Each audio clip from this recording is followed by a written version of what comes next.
Hello all. పన్నీర్‌తో చాలా సింపుల్‌గా, ఈజీగా ప్రిపేర్ చేసుకునే ఒక స్నాక్. చాలా తక్కువ ఇంగ్రీడియెంట్స్‌తోనే టేస్టీగా ప్రిపేర్ చేసుకోవచ్చు. పిల్లలు లైక్ చేస్తారు. ఈవినింగ్ స్నాక్‌కి పర్ఫెక్ట్‌గా ఉంటుంది. దానికోసం క్యూబ్స్‌గా కట్ చేసుకున్న పన్నీర్ తీసుకొని, హాఫ్ టీ స్పూన్ కారం, చిటికెడు పసుపు, సాల్ట్, 1 టేబుల్ స్పూన్ గట్టి పెరుగు వేసుకొని పన్నీర్‌కి మిక్స్ అయ్యేలాగా మంచిగా కలుపుకొని 15 నిమిషాలు మ్యారినేట్ చేసి పక్కన పెట్టుకోవాలి. తర్వాత స్టవ్ పైన ప్యాన్ పెట్టుకొని ఇంట్లో ప్రిపేర్ చేసిన వెన్న యాడ్ చేస్తున్నాను. మీరు బటర్ యాడ్ చేసుకోవచ్చు, లేకపోతే ఆయిల్ అయినా వేసుకొని ఫ్రై చేసుకోవచ్చు. 2 టేబుల్ స్పూన్ వెన్న యాడ్ చేసి ప్యాన్ మొత్తం స్ప్రెడ్ చేసుకోవాలి. మ్యారినేట్ చేసి పెట్టుకున్న పన్నీర్ పీసెస్ని యాడ్ చేసుకోవాలి.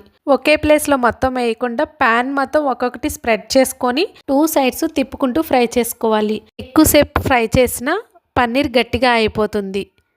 2 సైడ్స్ ఫ్లిప్ చేసుకుంటూ ఫ్రై చేసుకొని సర్వింగ్ ప్లేట్లోకి తీసుకుంటే టేస్టీ అయిన పన్నీర్ రెడీ అయిపోతుంది. పిల్లలు లైక్ చేస్తారు. సింపుల్గా, ఈజీగా ఈవినింగ్ స్నాక్ ప్రిపేర్ చేసుకోవచ్చు. నచ్చితే లైక్ చేయండి, షేర్ చేయండి. Please do subscribe my channel Satya channel. Thank you for watching.